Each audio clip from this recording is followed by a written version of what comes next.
Eu acho que a gente está vivendo uma fase muito importante de mudança do plano e acho que avaliar quantitativamente e periodicamente essas propostas é muito importante para a gente desenvolver um plano decente. Hoje eu vou apresentar a evolução histórica dos planos diretor da cidade e demonstrar como que essa legislação acabou influenciando nas tipologias que a gente tem pelo município.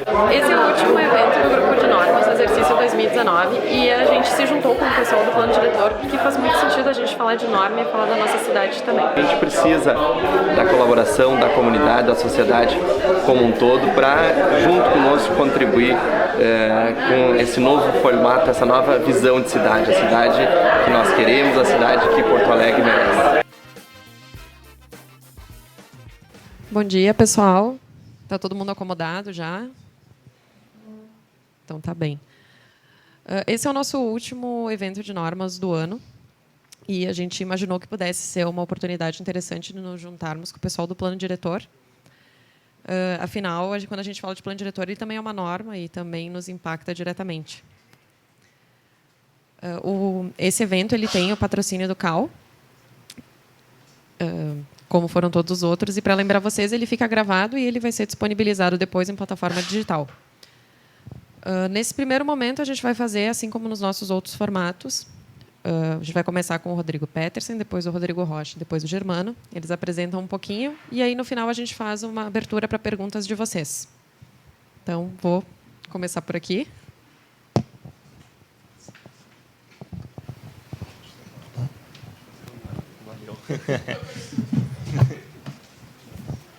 Bom dia a todos. Prazer estar aqui falar um pouquinho sobre a parte da evolução histórica dos planos diretores que a cidade já teve, né?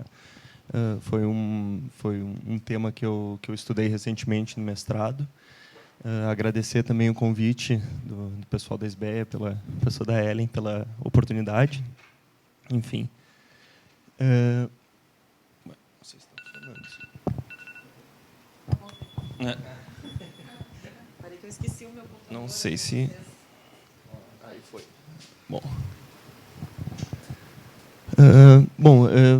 Vamos falar, então, assim, sobre a questão da legislação urbanística, né, que, através da coleção de leis, normas e decretos, acabam moldando a produção e a configuração da cidade, né, do desenvolvimento desse espaço urbano. E essas normas, então, elas acabam gerando uma imagem de uma cidade ideal, quando, na verdade, a cidade real que a gente vive, ela acaba se dando pela relação que essa legislação tem com o mercado imobiliário, né? Deixando assim o arquiteto ele mais suscetível à limitação externa, que, afinal, muitas vezes acaba impondo alternativas indesejáveis, né, para o projeto. E isso acaba criando um tipo arquitetônico bem definido, assim, que de certa forma é fácil de identificar através de cada período histórico, né, que essa legislação foi vigente. Né. Eu começo destacando então a frase, né, que resume bem isso, assim, que é a questão de que o envelope justo resultante da aplicação dos instrumentos de controle urbanístico é justamente um dos problemas práticos mais destacados por arquitetos e usuários que tiveram a oportunidade de lidar com o plano na vida profissional. Basicamente, a gente pode dividir a evolução histórica da cidade em 3 períodos, né? O que eu chamo de período pré-moderno, que seriam com regramentos e definições assim de caráter apenas morfológico, né? com exemplares facilmente identificados ali por toda a cidade, mas, né, tem uma grande concentração ali na Avenida Borges de Medeiros, Salgado Filho e também um pouco pelo Moinhos de Vento. Depois vem o período moderno, com os planos de 59, 61 e de 79, que acabou instituindo a edificação isolada no lote, também com exemplares no Moinhos de Vento, já também pelo Petrópolis e Bela Vista. E, por fim, o período contemporâneo, com o PDD-UA de 99 e a sua revisão em 2010, que mantém esses entendimentos estabelecidos, né, pela doutrina modernista e acaba incorporando algumas novas pautas do final do século XX. Né. Aí eu busco exemplares ali pelo Bela Vista e também o Jardim Europa. Bom, não tem como a gente começar a falar né, do desenvolvimento da cidade sem mencionar a década de 50, né, no período pré-plano diretor, onde houve um intenso processo de metropolização e verticalização, especialmente do centro da cidade, né? Foi nessa época que se registrou ali o maior crescimento demográfico do século, né, com uma média de praticamente 5% ao ano, né, onde em uma década a população praticamente dobrou na cidade. E também tem alguns dados ali de assim um intenso processo ali de licenciamento das edificações, né? Dá para ver que em cerca de uma década também passou de 471 prédios licenciados para 8.199, né? Tá certo que assim boa parte dessas edificações, né, quase 50% ainda eram edificações em madeira, as residências unifamiliares, mas enfim já havia uma grande concentração de edificações, né, tanto que o número de edifícios com elevadores praticamente dobrou em um ano ali, né? Saltando enfim, em um ano teve 70 novos edifícios com elevadores, totalizando 181 na cidade, né? Isso se deu assim em paralelo a esse boom imobiliário. Também teve a Lei 986 em 52, que ela flexibilizava, né, as questões de limitações de altura, principalmente das edificações, né, estabelecendo ali para as principais avenidas da cidade 70 metros de altura, né, para construções no alinhamento, e para as demais avenidas, ali para os demais terrenos, 2 vezes a largura das vias, né, e ainda assim, após esse limite, era permitido o escalonamento e tal. Então, isso que acabou configurando diversos prédios no centro, que é bem fácil de identificar aquelas torres escalonadas. O exemplo mais clássico é o Santa Cruz, né, que é até hoje o edifício mais alto da cidade. Essa lei, ela tinha a questão, ela definia ali a questão dos pátios de ventilação, que eles poderiam ter um mínimo, um afastamento lateral mínimo de 1,50 m, desde que eles atingissem a área exigida em função da altura da edificação, né?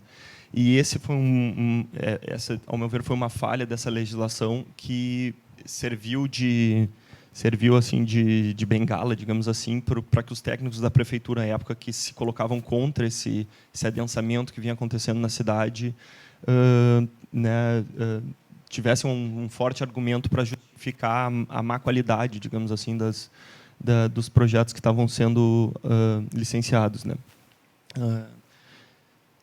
Enfim, aí a gente entra um pouco já no primeiro plano da cidade, que é 59/61, né, onde começa destacando exatamente essa questão que foi a principal briga do plano, que era da parte do corpo técnico da prefeitura tentando controlar, digamos assim, a parte do adensamento que vinha acontecendo na cidade, né, em que destaca ali que parece claro hoje que os diagnósticos da equipe técnica confundiam adensamento construtivo com adensamento populacional. A verticalização e densificação construtiva do centro, predominantemente comercial à época, são associadas à densificação habitacional. O argumento não leva em conta o tamanho e o padrão das ocupações das unidades, né?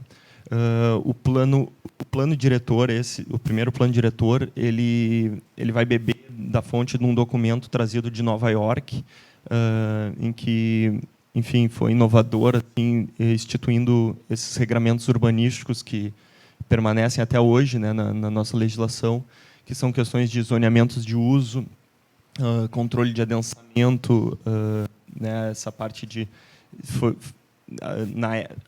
no período pré-plano diretor, assim, não existia uma limitação da potencialidade construtiva do terreno, né, eram mais questões morfológicas, de recuos, enfim, mas pelo que a gente analisou, assim, do que estava sendo feito e o que passou a ser feito a partir do plano diretor, houve uma redução ali de cerca de 50% da potencialidade dos terrenos, né? Isso principalmente através da criação dos índices de aproveitamento, que, enfim, na época ainda eram bastante generosos, né? De 3 a 12 vezes a área do terreno. Também teve a criação dos recuos laterais, o incentivo ao pilotis, criação da taxa de ocupação, enfim. O plano, então, a partir do plano de 61, né, a gente começou a ver uma mudança do cenário da cidade, né, onde a configuração das quadras fechadas, da rua corredor, começa a dar lugar ao vazio das edificações, né. Aí vem o plano de 79, né, o PDDU, Plano de Diretor de Desenvolvimento Urbano, que ele vai seguir nessa linha de tentar restringir o adensamento da cidade, né, até destaca bem isso logo no início do documento, o próprio texto já fala, né, que dos levantamentos procedidos durante a fase de estudos, ficou bastante evidente que uma parcela da cidade já havia atingido e mesmo ultrapassado de muitos parâmetros desejáveis de densificação populacional, né. Então, seguindo nessa lógica, há um rebaixamento massivo dos índices de aproveitamento, né, instituindo de vez uma espécie de cidade-jardim de média altura e baixa densidade. Também nessa intenção de restringir a densificação, a criação de um artigo ali que limitava o número de dormitórios por apartamentos, né, por empreendimentos, como uma forma de compensação, né, a esse rebaixo da potencialidade. Cria-se, então, as áreas não computáveis, né, que a gente conhece hoje como áreas não adensáveis. Enfim, e também outros dispositivos como reservas de índices cumulativos, para quando se utilizavam usos que estavam, né, pré-determinados assim, pelo zoneamento para a região, acabava ganhando uma bonificação. Para não esquecer a palestra. Não, mas está bem de tempo. Tá. Enfim, e o plano acabou estimulando, né, um processo de substituição tipológica pelo Moinhos de Vento, especialmente, né, pelo Moinhos de Vento, Bela Vista e Petrópolis. Aí tem a revisão desse plano, vai ocorrer em 87. Na verdade, o plano de 79 ele teve diversas né, revisões e adendos, enfim, mas uma bem marcante assim seria de 87, nessa lei 158, que ela vai aumentar os índices construtivos novamente, né, e criar bonificações para as áreas não adensáveis ou isentas, né, passando então prédios residenciais a poder produzir 100% da sua área adensável, na época era a área computável, né, como não computável, e o comercial até 65%. Né. Também vai eliminar aquela questão do número máximo de dormitórios, enfim, e vai flexibilizar um pouco as questões de balanços, né, sobre os recuos de alturas. Isso acabou gerando uma imprevisibilidade morfológica muito grande, né, porque, enfim, é uma legislação que fica também bem marcante na cidade, assim, com grandes edificações, assim, com grandes volumes salientes da fachada e do corpo, tentando aproveitar, de certa forma, essa oportunidade que a legislação permitia, né, de construir mais, né, e, enfim, rentabilizar mais o imóvel. Depois vou entrar um pouquinho a fundo, mas, enfim. E, por último, o Plano Diretor de Desenvolvimento Urbano Ambiental, de 99, e a revisão de 2010, né, que ele vai manter essa indução ao edifício isolado com os afastamentos, né, ele cria a distinção de base e corpo, né, da edificação. Ele tem as suas taxas de ocupação aumentadas como uma forma de acomodar uma pressão assim por mais áreas de estacionamentos, que passam a ser consideradas isentas também. Há um aumento de cerca de 30% das áreas adensáveis. Em compensação, há a redução das áreas não adensáveis, né, não computáveis, voltando a ser 50% da área adensável, como uma forma de certa forma, se mantém o mesmo potencial, a mesma área construída que tu poderia ter, né? Se antes tu podia construir 100 metros de computável e 100 metros de não computável, agora tu pode construir 130 de adensável e 75 de não adensável. Então, a área total, né, que poderia construir permanece a mesma, mas isso foi um dispositivo que acabou tentando corrigir um problema que vinha ocorrendo lá dessa legislação de 87, onde era muito comum assim se aprovar apartamentos com um corredor que dava acesso a um grande terraço que posteriormente era fechado, né? Esse terraço era considerado como uma área não computável, mas depois acabava integrado para dentro da unidade. Enfim, então tinham muitas dessas adaptações, assim, dessas formas que burlavam a legislação, né? Enfim. E com esse aumento de índice não tinha mais a necessidade de burlar isso, porque teoricamente tu teria esse índice, né, essa área densável sobrando, né, ou, enfim. Mas na verdade o que se constatou é que então o mercado passou a construir edificações de menor tamanho e mais unidades, né? Então se reduziu a área total dos apartamentos, né? Também a altura deixa de ser regulada em função do número de pavimentos e passa a ser, então, através do gabarito, né? Ou seja, a distância vertical entre o RN e o topo da edificação. Então, não interessa mais a altura de pé direito que se determina para o projeto. Enfim, o modelo espacial que esse plano, né, nos traz são padrões de modelagem imobiliárias compostos por empreendimentos autônomos, né, assim, pouco relacionados com a cidade e o seu entorno imediato, né. Aí eu entro um pouquinho assim na questão de uma análise das induções que essas legislações têm em alguns elementos arquitetônicos, né, induções tipo morfológicas, que eu chamo assim da legislação, né. Então, assim, na questão das sacadas, por exemplo, a gente constatou que, num período pré-plano diretor, havia uma liberdade criativa, né, das fachadas. Elas eram elementos arquitetônicos de composição volumétrica. E, a partir de 59, com a criação dos índices, né, com uma limitação de potencial construtivo do terreno, esses volumes passaram a ser mais restritos às áreas sociais do imóvel, né? Afinal de contas, nem sempre era vantajoso gastar o potencial construtivo, né, em sacadas vinculadas a outros ambientes, né, enfim, né, ainda mais num clima como Porto Alegre, assim, não era uma área tão nobre assim, né, do apartamento. Em 79, embora as sacadas passem a ser consideradas áreas não computáveis, ainda houve uma redução da sua utilização, porque boa parte desse índice não computável ele era gasto em pilotis e garagens, que tinham outros instrumentos que acabavam incentivando sua utilização, como isenção no cálculo de altura da edificação, enfim.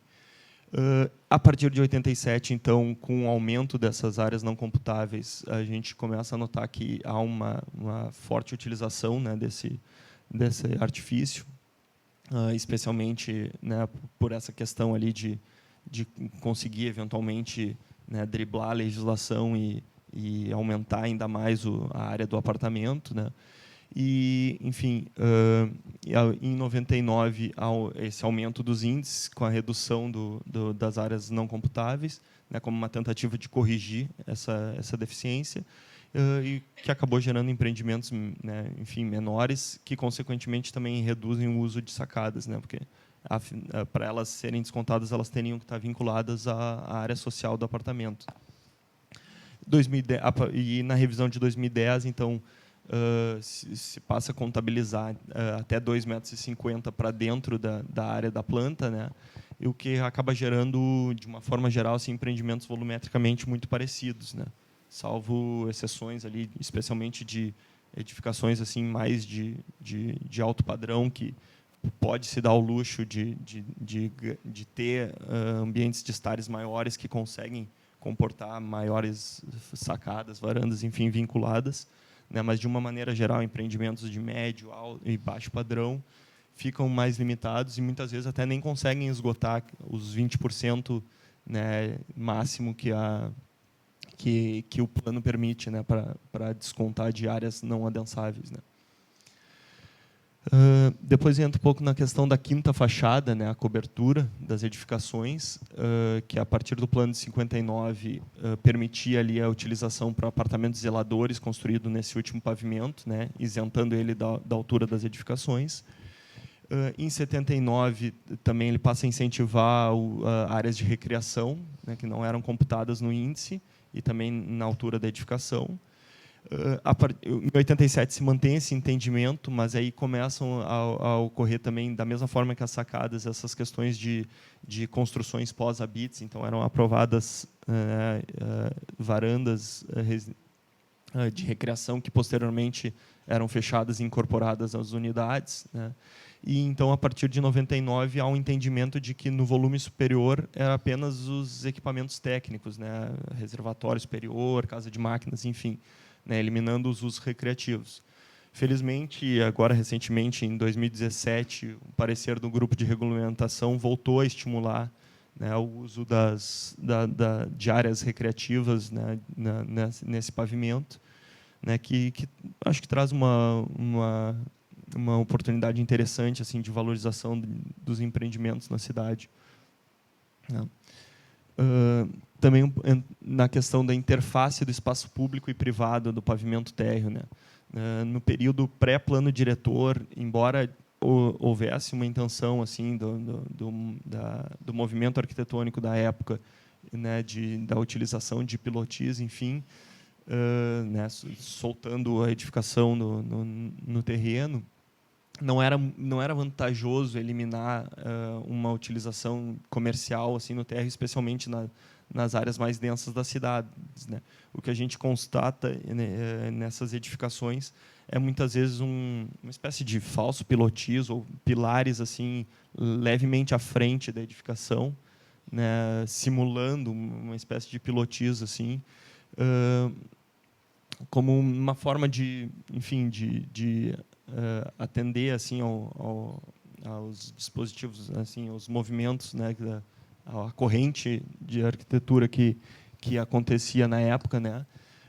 Mas a partir de 59, então, esses térreos em pilotis eles vão ser estimulados pela legislação, né?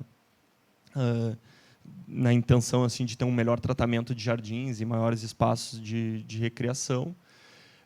Em 79 se mantém esse incentivo ao pilotis, né? Mas começa a se estabelecer ali que ele poderia ter usos como garagens, enfim, desde que ficasse 70% da sua área, né, ali 50% da área livre, e fosse no máximo 70% da área do pavimento, né.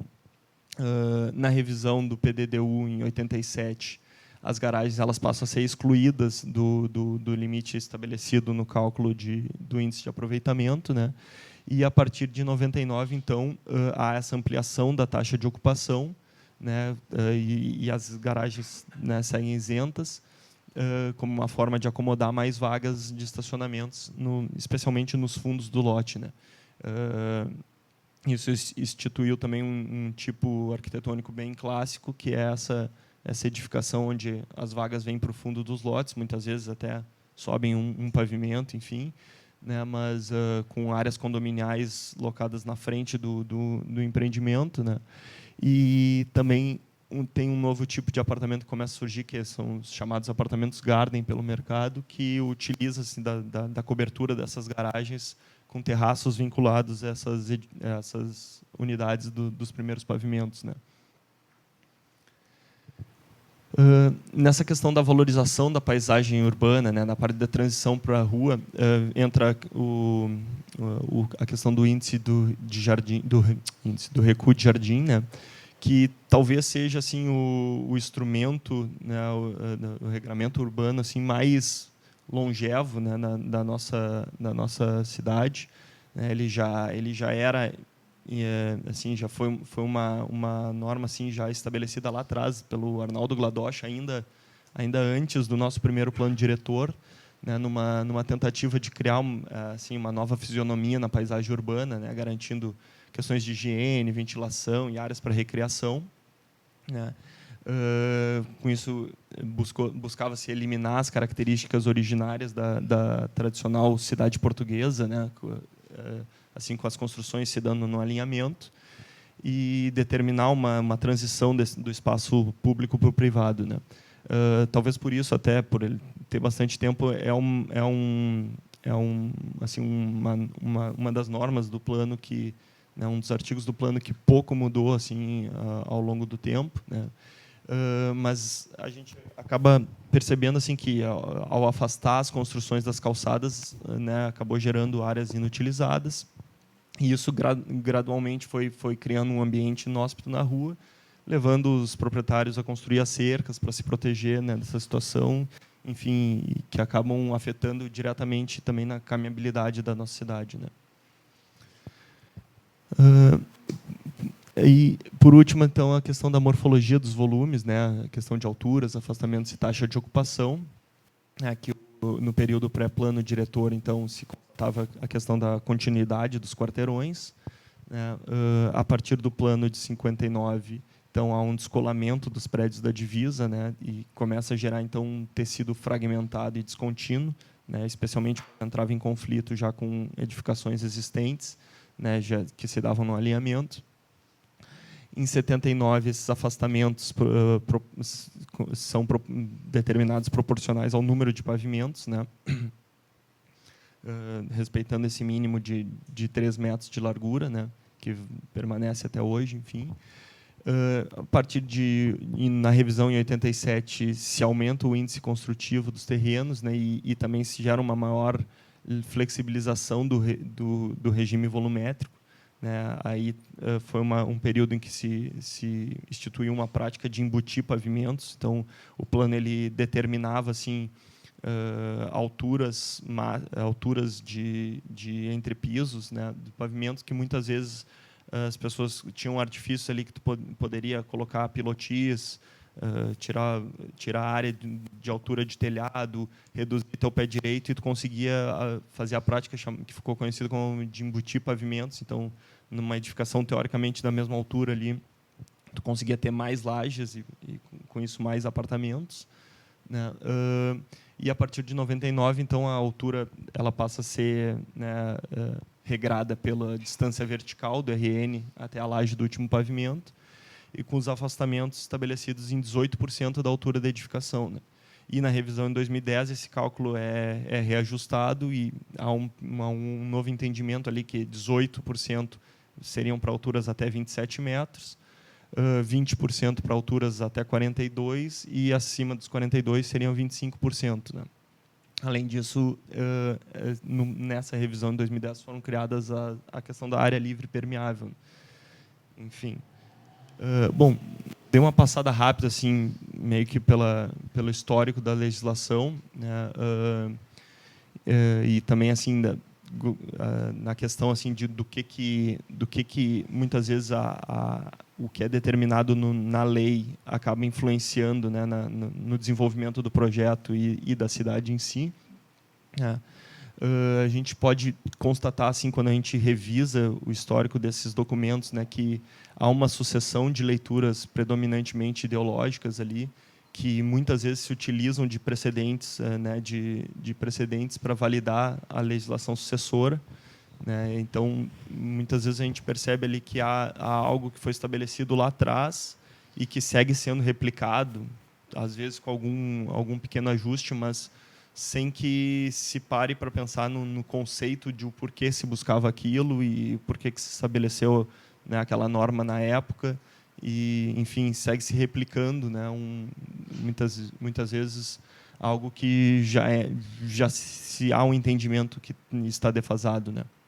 A gente pode resumir assim que as normas morfológicas, né, que de um período ali pré-planos diretores, elas guardavam uma relação de alinhamento e gabarito, né, gerando esse quarteirão periférico e a rua corredor, e que elas acabavam possibilitando uma maior liberdade de composição e manuseio dos elementos de arquitetura, né? Enquanto as normas modernas, né, a gente constata um edifício sem compromisso com a cidade tradicional, né, sujeito a normas abstratas de configuração, mais vinculadas ao lotes e não tanto à configuração urbana da cidade, né? Gerando então fortes induções tipo morfológicas dos projetos, né? Por isso que a gente acaba assim vendo hoje em dia assim uma espécie de fachadismo, né, de uma maneira geral nos nossos projetos, porque o plano ele acaba restringindo tanto que sobra pouco espaço, né, para o arquiteto propor algo novo e criativo, enfim, sem que ele abra mão de potencialidade construtiva, de rentabilidade no empreendimento, né? Então é algo bastante desafiador, enfim, né? Então eu acredito que assim o momento que a gente está hoje, né, de revisão do plano, é uma oportunidade, né, muito especial, assim, porque, enfim, a gente tem a possibilidade de preparar a cidade, né, para um crescimento qualitativo, né, visto que Porto Alegre, assim, já faz alguns anos que ela, de certa forma, se estagnou e parou de crescer em termos de população, né. Então, um discurso que era bastante recorrente em todos os planos era sempre preparar-se, né, em todas as revisões de planos, era sempre preparar a cidade para uma nova Porto Alegre, para um novo crescimento, para uma nova população. E eu acredito que isso já não é o caso hoje. Assim, a gente já tem embora, claro, a cidade vá crescer e enfim, a gente tem essa obrigação de prever, né, uma expansão, mas eu acho que é mais importante focar nessa expansão em termos de qualidade do que de quantidade em si, né? Eu acho que é isso aí. Valeu. Obrigado.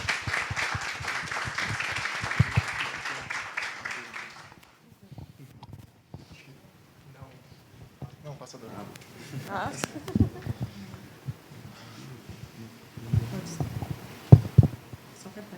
Bom, acho que primeiro, bom dia, né? Eu queria também agradecer a Ellen e a Asbeia, não só eles, mas também vocês que vieram às 8 horas da manhã, numa terça-feira, falar sobre o plano diretor, o que eu acho muito legal, na verdade. Meu nome é Rodrigo, também, né? Mas Rocha. Eu trabalho no escritório, na OSPA, desde 2015, sempre fazendo estudos de viabilidade. No ano desse ano, né, 2019, a gente abriu um braço, tentou separar os estudos de viabilidade do escritório e lançou o Place, que não é o momento de falar, mas depois a gente pode comentar um pouco. Eu vou falar sobre como está funcionando hoje em dia o plano diretor aqui, como são essas regras. Eu acho que muita gente já deve conhecer, mas só passar mais um pente fino assim, por cima de tudo. Aqui eu trouxe o limite municipal de Porto Alegre, que não é um limite urbano, né, mas é um limite político municipal de Porto Alegre. E também a primeira macrodivisão, macrozona, que pelo nome, né, são esses macrozoneamentos que dividem a cidade, que nem o plano diz, por regiões socioeconômicas semelhantes, que basicamente são um agrupamento de UEU, que são unidades de estruturação urbanas, que são configuradas pela malha urbana, na verdade, que acaba depois regindo a altura máxima das edificações. Depois a gente vai ver um pouco mais sobre isso.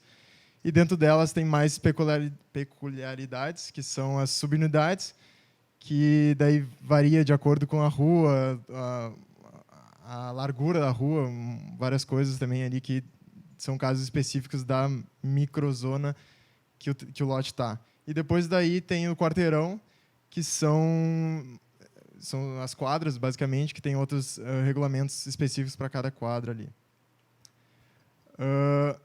Eu trouxe um exemplo, na verdade, essa apresentação é uma apresentação interna que eu produzi para o escritório, mas que basicamente é o Bonfim, é onde o nosso escritório está, ele fica mais ou menos aqui.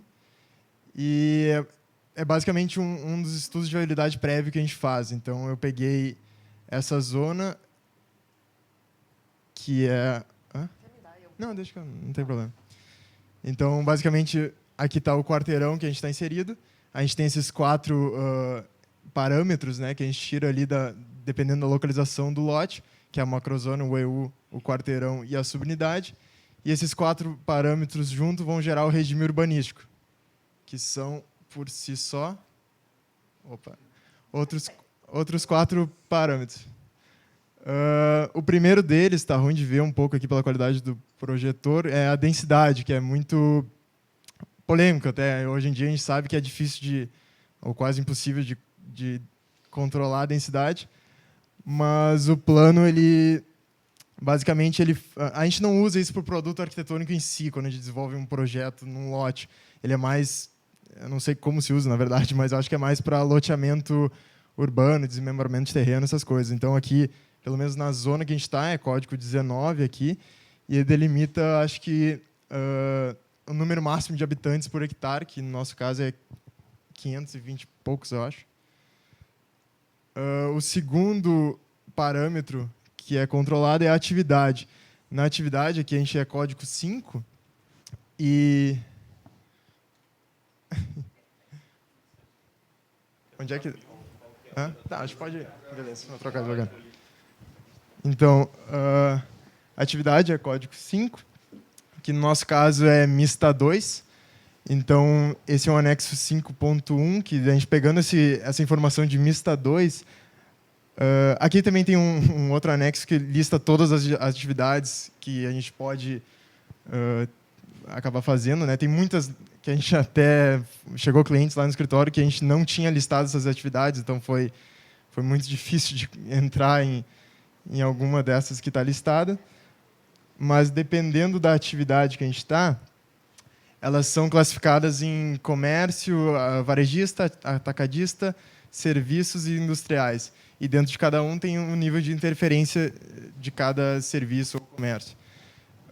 No nosso caso, a gente está de novo na Mista 2, e tem esse quadro, que é o anexo 5.3.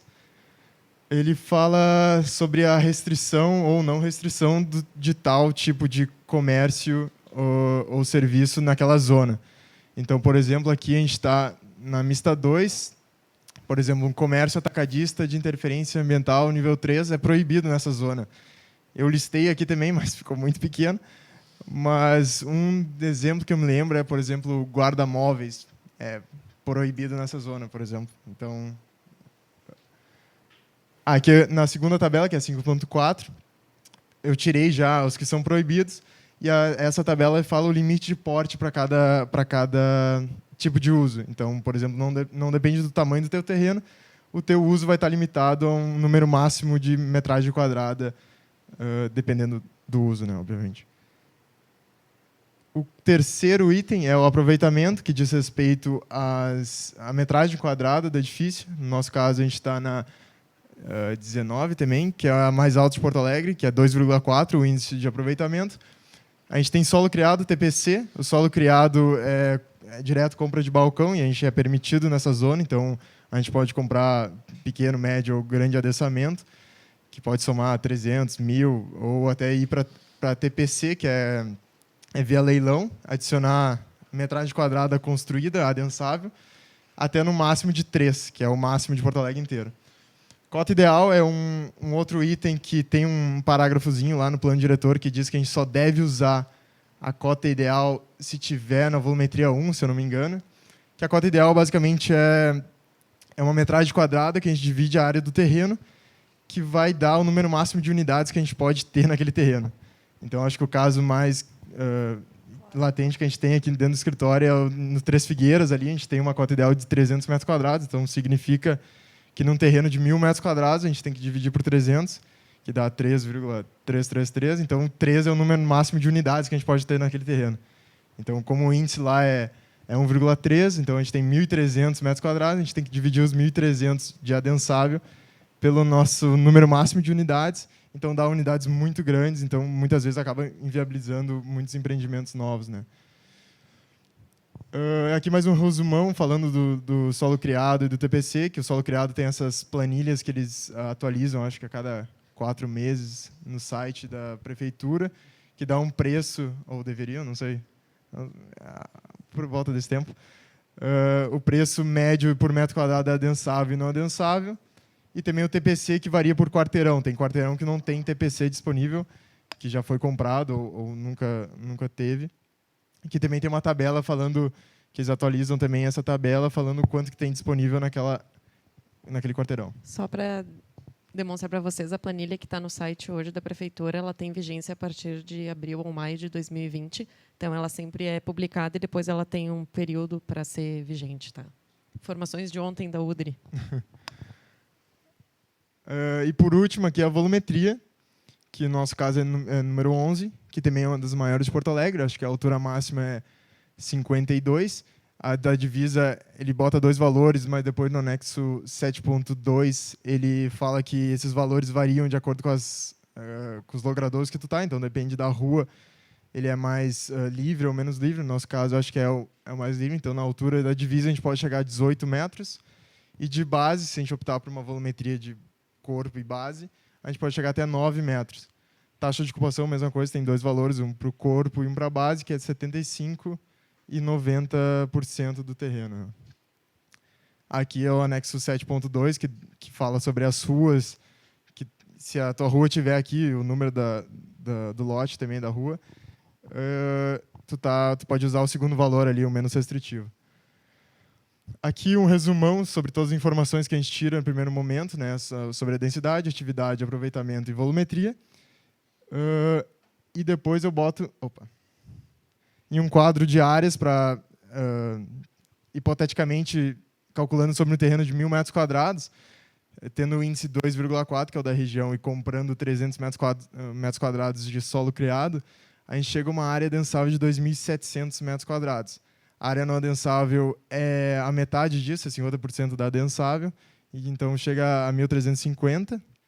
E tem um outro item, caso for uma economia única, que é o caso do escritório, a gente pode acrescentar 30%, se eu não me engano, sobre a área adensável total. E aqui eu botei em aberto a área isenta mínima, que anteriormente a gente calculava sobre, dependendo do uso, por exemplo, para serviços com testada entre 12 e 30 metros, acho, a gente tinha que ter uma vaga a cada 75 metros quadrados de adensável. Só que isso, no caso, foi revogado entre um decreto que passou em novembro. Então, a gente não tem número mínimo de vagas. Então, essa apresentação até está calculando sobre o número mínimo de vagas que a gente teria. E também ele calcula, isso não foi, acho que, revogado, que tem a metragem mínima das vagas, que acho que é 25 metros quadrados. Então, calculando pelo número mínimo de vagas e pela metragem mínima de vagas, a gente teria que ter, no mínimo, 900 metros quadrados de área isenta que é destinada à garagem. Então, hoje até a gente teve uns problemas com isso, que é quando a gente faz um estacionamento muito eficiente, por exemplo, a gente tinha acho que 17 metros quadrados por vaga de estacionamento, a gente não poderia, a gente tinha que ter no mínimo 25, então a gente teve que... Nem sei que fim deu isso aí, na verdade. Acho que tu sabe. Apresentei uma planta para justificar. Tá. Então deu certo. Então chega numa área total de 4.450, se eu não me engano. Bom, aqui agora acho para explicar mais volumetricamente todos esses itens, eu joguei 3 terrenos, um de 15 de testada e 25 de profundidade, outro de 20 por 30 e outro de 30 por 40, então resultando em 375, 600 e 1.200 metros quadrados cada um. Também joguei o índice máximo de Porto Alegre, que é 3, então resultando... Onde é que é o laser aqui? É nessa aqui? Aqui? Tá, então resultando em 1.125 metros quadrados para o menor terreno, de adensável, 1.800 para o terreno médio e 3.600 para o maior. Jogando o cone volumétrico que a gente tem em Porto Alegre, que basicamente de 0 a 27 metros de altura, o nosso recuo tem que ser 18% da altura. Então, chegando a 27 metros, a gente tem que ter 4,86 de recuo. A partir de 27 até 42 são os 20%, e acima de 42 até, no máximo, 52, é um recuo de 25%. Então, basicamente, dá essa curva meio que... uma parábola assim, que vai aumentando a porcentagem. Né? Jogando isso em pavimentos, aqui eu joguei uma altura, sei lá, de 3 metros, dava toda essa quantidade de pavimentos, e jogando isso em volume, faria essas bolo de noiva, como chamam aí. Né? Só que dentro disso, a gente tem a altura de base, aqui que eu estipulei 9 metros, que seriam os 3 pavimentos, e esse seria o volume que a gente poderia dentro do plano diretor. Só que daí entra...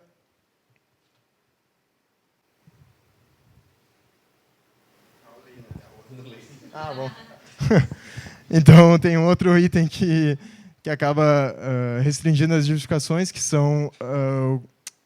esse aqui é o Código de Edificações, que diz que tem que ter para abrir fachada, para volume... abrir aberturas na fachada, a gente tem que ter um pátio mínimo de ventilação, que para toda essa quantidade de pavimentos é um mínimo de... não me lembro de cabeça, mas é esse aí que está no volume.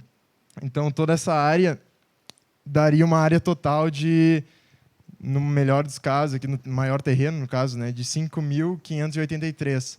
Isso passa muito além do índice que a gente tem de 3 vezes, que seria os 3.600.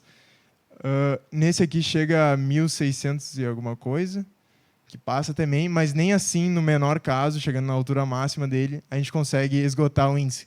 Lembrando que eu estou calculando toda a área densável no corpo e desconsiderando a área de circulação interna.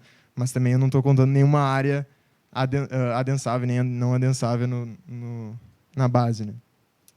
Então, essa aqui é uma volumetria que eu já fui várias vezes lá no plantão da prefeitura, tentando ver como funciona, porque aqui ele fala no plano, no PDD-UA de Porto Alegre, falando que edificações distintas poderiam ter recursos distintos, mas não exemplifica muito bem, até não entendi, eu não sei, o que é uma edificação distinta. Então, aqui no caso, ele até cola 2 edificações, então a gente teve a conclusão que essa aqui seria o volume máximo que a gente pode ter em Porto Alegre. Depois a gente pode até conversar, ver o que vocês entendem disso. Então, que seria, no caso do recuo de frente, a gente acompanhar essa porcentagem de recuo de altura. Nos laterais, até acho que o 10º pavimento, a gente tem que respeitar o pátio de ventilação, e depois, com os recuos de 20%, na verdade, a gente já acompanha o mínimo do pátio. Só que a gente nunca achou ninguém, nunca teve nenhum cliente que estava disposto a tentar aprovar um projeto assim, que seria no máximo da volumetria. Então, normalmente, o que fazem em Porto Alegre é ter um volume, um recuo de altura único, né, para edificação. Aqui eu fiz 3 gráficos, um para cada terreno, que é o eixo X aqui seria a altura, indo de 0 a 52 metros, e o Y é da área adensável que a gente tem nesses volumes. Eu também botei o índice de aproveitamento de 3 aqui, então essa linha aqui seria os dos 3.600 metros quadrados, que é desse primeiro terreno, aqui dos 1.600, não me lembro direito, mas é do índice desse terreno, e aqui dos 1.175, que é do primeiro terreno. Então a gente pode ver que, de acordo com a altura, a gente vai, obviamente, ganhando área, mas também não é linear. E, no caso de chegar no índice 3, com a altura de... que está difícil de ler, mas acho que 8 pavimentos, no terreno maior, a gente já alcança o índice. E nos outros terrenos, se a gente usar o recuo de altura, a gente já começa a decair aqui, a partir dos... Essa aqui é a linha de 27 metros de altura. Ó.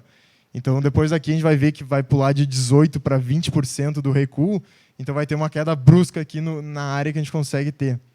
No caso do maior terreno, não é tão brusca assim, mas nesse aqui a gente já consegue ver que vai caindo. Então, a partir daqui, a gente está calculando o recuo sobre 20% e não 18%. Então, a gente começa a ver que vai caindo. Esse aqui a gente tem um leve aumento de área.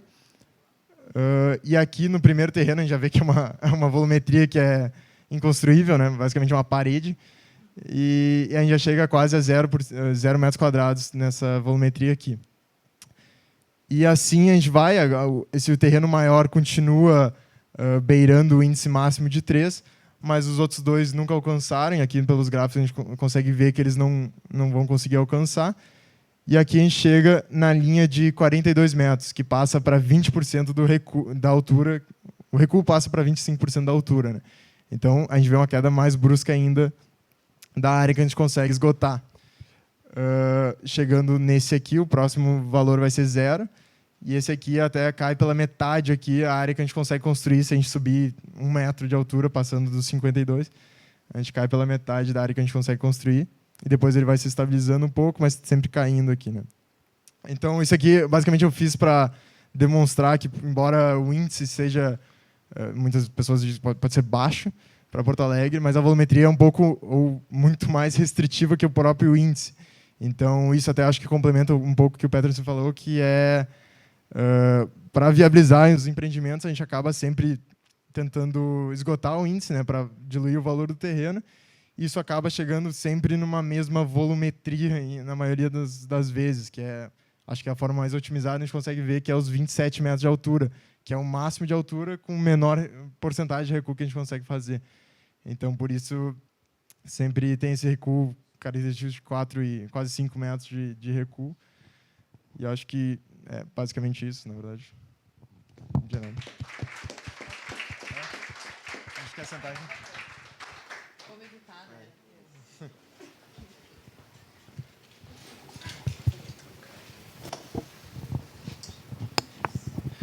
Bom dia. Então, agradecer a oportunidade, a Ellen, Rodrigo, Peterson, enfim, Asbea. Me sinto bastante à vontade em casa de vir aqui sempre debater com vocês. O Vicente hoje está em viagem, não conseguiu vir, mas a Asbea tem sido nossa parceira, né, nas pautas positivas de construção da cidade. Eu acho que esse time é muito qualificado. A gente está num processo de revisão do plano diretor e espera muito contar com a contribuição de vocês. A gente sabe do nível, do esforço, da vontade que se tem aqui de transformar a nossa cidade. Nós lá somos apenas instrumentos dessa transformação que vocês vão fazer parte. Estou aqui com a minha diretora, a Patrícia, a Rovana, a coordenadora lá de Política Sustentável, a Renata. É o nosso time de arquitetas urbanistas que está no processo de revisão do plano diretor aí. Me acompanham nos eventos, sempre ouvindo, aprendendo um pouco, né, com as experiências. O dia a dia é importante, que às vezes a gente fica encastelado lá dentro da administração pública, né, e achando que entende as problemáticas e não sai dessa visão um pouco do outro lado do balcão. Então, por isso que é importante a gente sempre vir ouvir, entender um pouco, olhar a perspectiva de todos, assim. Então a gente fez aqui uma apresentação. Eu tinha feito essa apresentação um mês atrás. A Ellen e o Rodrigo me convidaram para replicar ela aqui nas Belas. Já está um pouco desatualizado, porque algumas coisas a gente conseguiu fazer, que nem a tua, Rodrigo, ali das vagas, não tem mais, tem que tirar, desatualizar. Então é só uma perspectiva. Eu sou do direito, me especializei no direito imobiliário, ambiental, urbanístico e público. Então, né, não tenho tanto conhecimento técnico. Eu vi a apresentação ótima aqui dos colegas, não vou me aprofundar tanto nesses temas, mas a gente tem essa experiência para agregar de como fazer, né, do ponto de vista legal, decreto, estrutura, procedimentos, como é que a gente viabiliza as coisas, que a gente tem muita dificuldade na administração. Acho que é um grande ponto do processo de revisão do plano diretor, é como que a gente vai fazer a gestão dessas coisas, porque isso vai ver, no ponto de vista de princípios e estratégica, a gente tem muitas coisas positivas e contemporâneas, inclusive do plano de 99, 2010, só que a gente tem dificuldade de como fazer, como a gente vai viabilizar isso. Isso ficou um pouco no ar, e aí dá margem para as interpretações mais diversas. Está aqui o Ling também, né? Está lá atrás, enfim, a gente que admira bastante o trabalho do Ling e tem nos inspirado com os artigos, né? A gente sempre compartilha lá dentro da gestão aí os artigos do Ling. Acho que nos faz refletir bastante, assim, de mudanças de paradigmas do nosso plano diretor. Então, deixa eu passar aqui. A gente trouxe só, vou ficar um pouquinho mais para frente para poder fazer a leitura aqui. Só, né, um apanhado geral do que envolve, né, um plano diretor. Vocês certamente, né, conhecem. Além das questões de edificação, a gente trata, né, das redes de infraestrutura, a paisagem urbana como um todo, mobilidade, a gestão do espaço público, né, o regramento para construir, que aqui nas apresentações a gente viu bastante, os equipamentos públicos, do solo, atividade e gestão ambiental. Então, são as mais diversas nuances que envolvem a gestão da política urbana do município como um todo, né? Não necessariamente só a secretaria lá que aprova a edificação, mas todas as pastas de governo se interagem e devem se interagir nesse processo de revisão do plano diretor. Então, por isso, é importante a gente ter a participação massiva da sociedade como um todo, né, nesse processo de revisão, para a gente fazer as mudanças necessárias. Aqui, né, a gente trouxe assim uma perspectiva rápida e simples, uma apresentação de como a gente tem hoje, né, no nosso plano diretor, as problemáticas e quais as perspectivas de mudança, o que a gente quer enfrentar aí para trabalhar nessa revisão. Então, aqui também ultrapassado um pouco, a gente conseguiu, né, atualizar. Nós tínhamos uma obrigatoriedade mínima de vagas de estacionamento, né, previstas. Isso era possível de alteração por decreto, né? Tá aqui a Rovana, a Patrícia fizeram parte dessa mudança, era um dos anexos do plano diretor, um dos anexos onde se previa lá nos artigos finais que poderia ser alterado por decreto, até porque o plano, como ele se revisa de 10 em 10 anos, né, a cidade ela é muito dinâmica e tu tem que prever mecanismos, ferramentas que tu possa fazer algumas alterações sem necessariamente enviar, né, projeto de lei, discutir, porque o plano, como a legislação exige, né, todo o processo de participação da comunidade, oficinas, audiências públicas, seminários, ele é muito complexo tu fazer uma alteração legislativa de plano diretor. Então, tem que haver uma flexibilidade que tu pode fazer ao longo desse processo dos 10 anos de revisão, né? Como é o caso nas vagas de estacionamento, só que lá se foi colocado, nunca, né, aquilo ali se incorporou ao plano diretor, nunca se olhou essa possibilidade que poderia se ter, e muito se reclamava, né, dessa experiência negativa. Talvez lá atrás essa questão das vagas fosse importante, para, enfim, a ideia, eu acho que era, né, tirar os carros das ruas para ter onde acomodá-lo dentro das edificações, mas esse, né, urbanismo mais contemporâneo já rechaça essa ideia de ter uma obrigatoriedade mínima de vagas, e até porque o mercado ele tem condição de regular e verificar a necessidade, se há ou não, né, vai ter mercado para tudo, a necessidade de vaga de estacionamento ou não.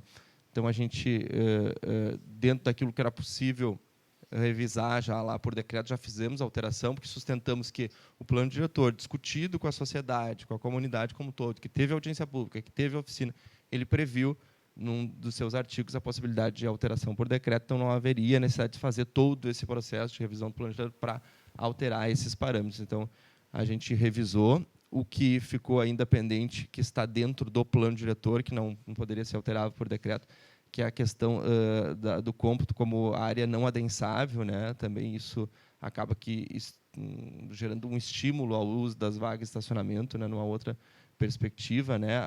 E a ocupação dos térreos, né? Gerando essas amostras aí que a gente tem de exemplos da cidade, né? De falta total de integração dos espaços públicos com privados. As vagas acabam ocupando esses espaços térreos em contraposição àquilo que se quer, né, viabilizar com fachada ativa. E aqui a gente traz algumas possibilidades, uma outra perspectiva, né, que a isenção das vagas de estacionamento acaba possibilitando, né, essa integração do público-privado, melhor aproveitamento desses espaços, incentivo, né, à miscigenação dos usos, a ideia de ter essa perspectiva de a gente viabilizar, ao invés de viabilizar e estimular o uso de vagas, que a gente possa estimular a fachada ativa, os comércios, né, serviços, e a gente ter essa integração e vitalidade urbana. Então, foi nessa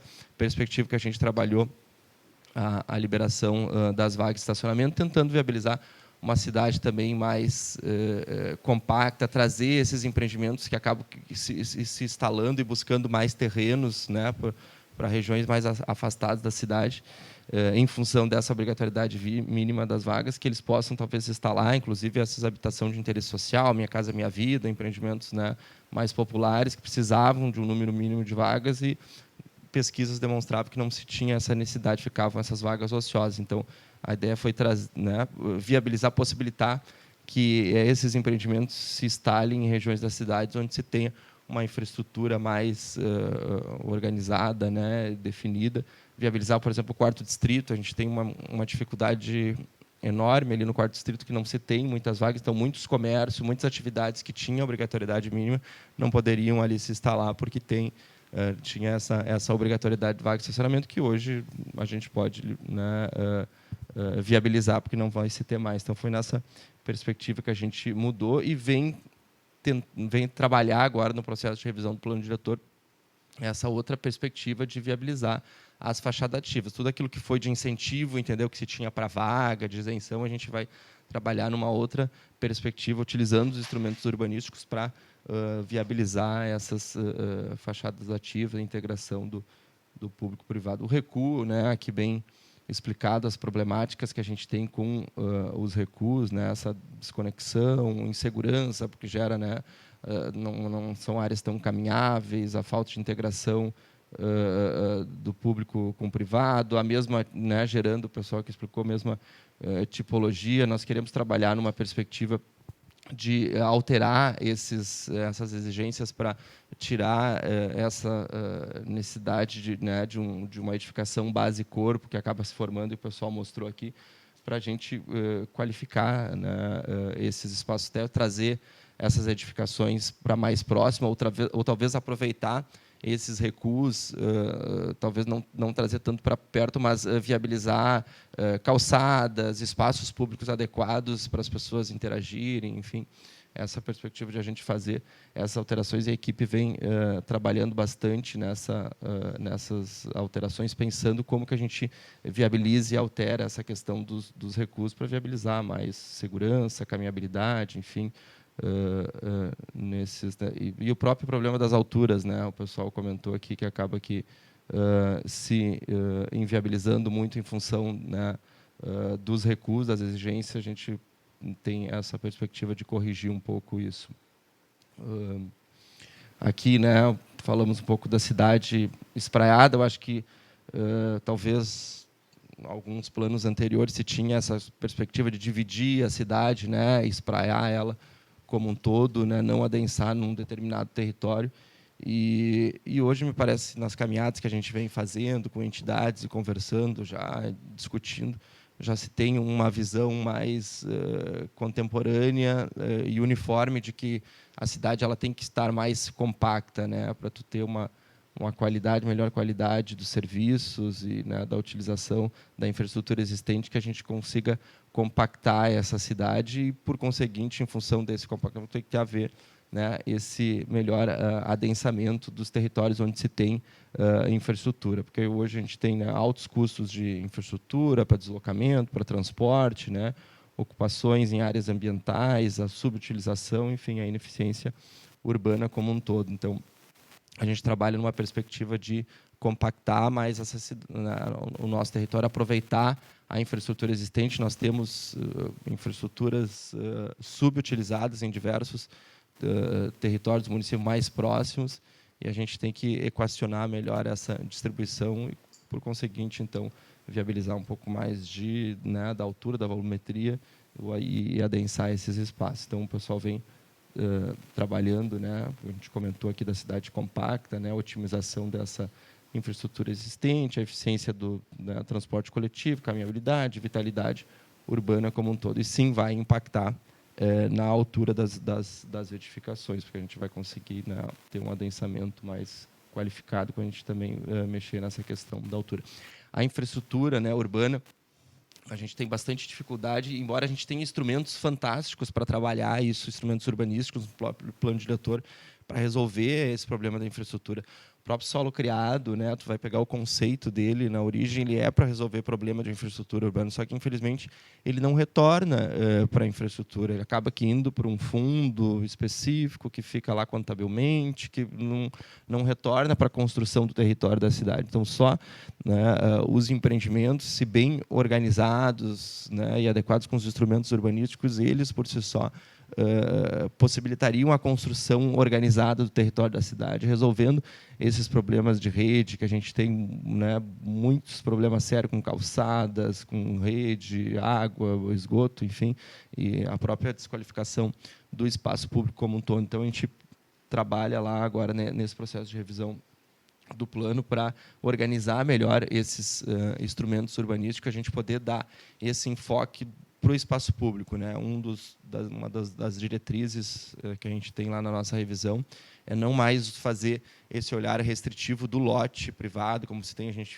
fazer o controle de todo o tamanho da janela, da porta, da edificação, e não ter uma preocupação, uma organização com o espaço público. Vocês vão ver, nós temos as mais diversas comissões lá para organizar, para analisar o projeto privado, né? E conselhos e todas as esferas possíveis. E os projetos no espaço público a gente não tem. Cada secretaria toca o seu, e não se tem uma organização para olhar aquilo que a gente entende lá como um dos principais desafios, os principais olhares da administração, o foco no espaço público. O Solo Criado, comentei, é um instituto fantástico. A gente vem trabalhando aí para qualificar a sua utilização e o retorno, o pagamento do solo criado, que hoje você tem um processo moroso lá, enfim, ingressa, abre, junta uma série de documentação, tramita, demora, sei lá, quase um ano só para poder comprar o solo criado, que a gente gostaria de que o pagamento deles fosse em contrapartida, que ele se dê em contrapartida. O Estatuto da Cidade ele já prevê essa possibilidade, ele fala essa palavra, contrapartida, como forma de pagamento. Ele não fala recurso, não fala valor, ele fala contrapartida. Então, tem essa previsão. Claro, é um enfrentamento que a gente vem fazendo lá dentro da administração, enfim, que alguns que entendem que não deveria ser desse formato, mas a gente entende que a gente possibilitando que o adimplemento seja em obra, né, em contrapartida, independente dos governos que ali se seguirem, a cidade ela vai acontecer, ela vai ser construída, né? Então a infraestrutura existente acaba que sendo paga com os valores do solo criado. Então a gente vem trabalhando, né, Rovana e Patrícia, numa regulamentação, num decreto também, para viabilizar que o pagamento seja feito em contrapartida. A gente fez já uma alteração na lei, né, se chamava solo criado, com o advento do Estatuto da Cidade, a nomenclatura ficou outorga onerosa do direito de construir. A gente alterou a nossa lei, que era de 94, a lei do solo criado, a 315 de 94, alteramos recentemente, já possibilitamos, né, o que a gente considera um avanço, que o médio adensamento seja pago diretamente em balcão, né? Até de 300 a 1.000 metros quadrados, até 300 já era feito em balcão, e acima de 300 tinha que comprar num leilão, que era feito uma vez por ano, tinha que comprar antecipadamente, tu nem tendo o projeto para talvez tu utilizar, se tu não conseguir utilizar, daqui a pouco tem que alienar, vender para terceiros, enfim, perde a lógica, o sentido da construção da cidade, essa alienação, essa compra em leilão. Então, a gente já previu na lei a possibilidade de ser, pelo menos, o médio adensamento comprado diretamente em balcão, o que está se começando a aplicar. A gente até ouvi agora aqui na entrada uma experiência de um primeiro projeto que já está sendo vendido diretamente em balcão. Então, a gente trabalha com a perspectiva agora de possibilitar que esses pagamentos também sejam feitos em obras, em contrapartidas. A gente aposta bastante nessa visão, uma visão também do prefeito, a gente não entrar o recurso para o caixa, tudo aquilo que a gente pode fazer com obras, assim, né, como os exemplos dos TCAPs, a gente teve ali, não sei se você certamente deve ter alguma experiência, quando tem uma área lá de parcelamento do solo para ser aprovado, tem que doar um percentual de destinação pública, 20%, varia um pouco. Então, em havendo equipamento público naquela localização, naquele território, o município permite que seja convertido esse terreno em obra, né? Então, é feita uma avaliação de quanto que vale aquele terreno, né? Se apura o valor, um laudo lá da Secretaria da Fazenda, e aquilo é transformado em obra. E como é efetivo, como funciona? A gente vê o exemplo que é muito rico da redenção, que a gente anunciou um recurso de um empreendedor de TCAP desses recursos, e não tem um mês que a gente anunciou, já está terminando as obras da redenção, entendeu? Totalmente requalificada, a fonte, enfim, saibramento, as academias estão prontas. A iniciativa privada ela tem uma organização e uma possibilidade de fazer tão rapidamente. E aí olha os nossos exemplos das nossas obras da Copa, aí, que é as obras que a gente licita, e a gente não consegue terminar, estamos, sei lá, na terceira Copa. E a gente não consegue. Então, como é efetivo, e a gente tem que focar isso, né, gurias, lá na revisão do plano, é possibilitar que os empreendimentos, que a cidade aconteça, independente de botar o recurso para dentro do poder público. Nós temos muita dificuldade em gastar, os órgãos de controle, licitar, a gente acaba atrasando muito a construção do território. Então, esse exemplo do TCAP é um exemplo exitoso e que vem nos pautando para a gente também utilizar ele, viabilizar no pagamento do adimplemento do solo criado. Aí a gente vai ver a cidade acontecer mais rapidamente, as infraestruturas sendo realizadas pela iniciativa privada, né? As próprias contrapartidas, né, que são um sinônimo que o pessoal chama de medidas mitigatórias, a gente vem tentando trabalhar, sabe, da dificuldade muito que a gente tem, né, das comissões, CAUGE e companhia nesse sentido, que a gente não tem os dados organizados pelo município para exigir, para calcular essas mitigações, entendeu? O que cada empreendimento está impactando. Então, a gente pretende agora, no processo de revisão, estar trabalhando lá, de ter uma calculadora de impacto, né? O que nós consideramos como impacto? É área construída, densável, vaga, população, né?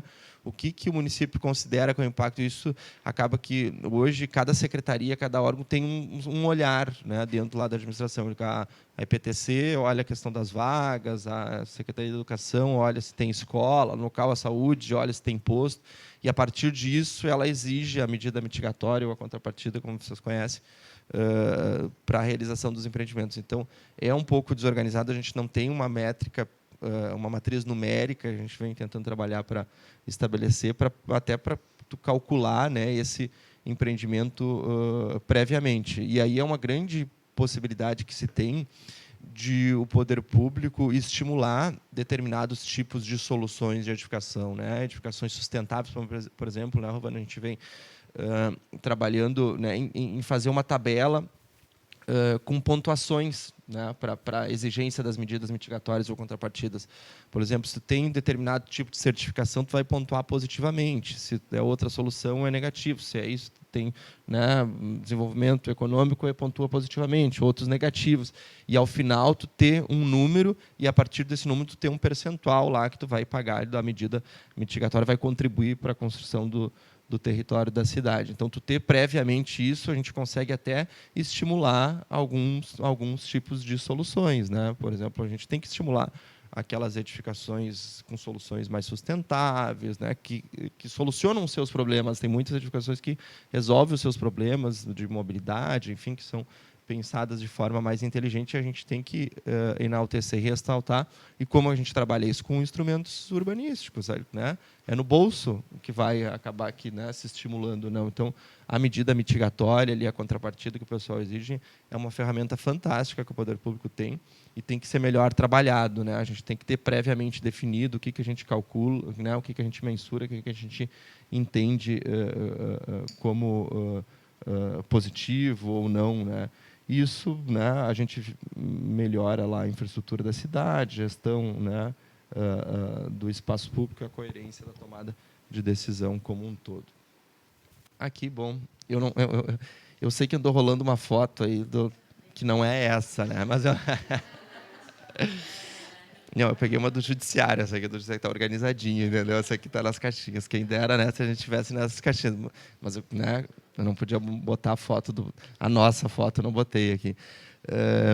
Mas, enfim, a gente sabe das dificuldades gigantes que se tem nas aprovações e também, né, o plano diretor ele tem que pensar esse modelo, né, de gestão, como vai se dar a gestão da política urbana do território do município, como as secretarias vão interagir nos seus processos de aprovação, os conselhos, né, qual é o papel de cada um nesse processo e o que a gente pode fazer para melhorar, né, a questão das comissões, os EVUs. A gente reflete, será que, né, é importante? Para que tem que ter tudo, tem que ser objeto de EVU, né? Está naquele anexo lá, tudo é objeto de análise lá de EVU de segundo grau. Se a gente tem os parâmetros previamente definidos, por que, né, precisaria a gente passar e fazer todas aquelas análises, né? Diversas comissões, conselho do plano, né?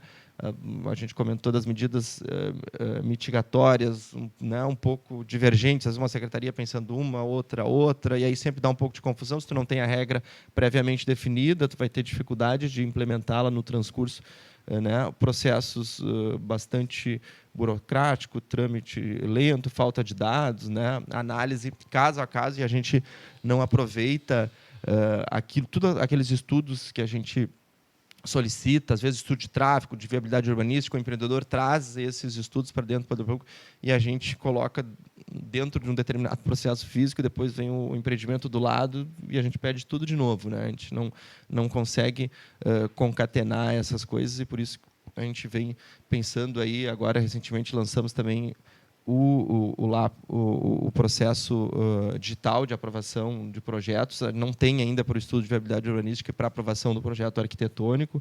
Está lá sob o comando da Secretaria de Desenvolvimento Econômico, mas o ambiental a gente já conseguiu implementar. Então, o que se enviava por e-mail, as licenças, né, tu tinha que mandar vários e-mails, anexar os arquivos, enviar lá para a Secretaria, a gente já conseguiu transformar isso de uma maneira online num portal de licenciamento, que o responsável técnico, o empreendedor, vai poder acompanhar todos os processos que estão tramitando sob sua responsabilidade lá. Se saiu algum comparecimento, já vai o e-mail automaticamente. Então, tudo vai ser via portal. A tendência é que a gente consiga alcançar a melhoria desses procedimentos com esse enfoque da transformação digital.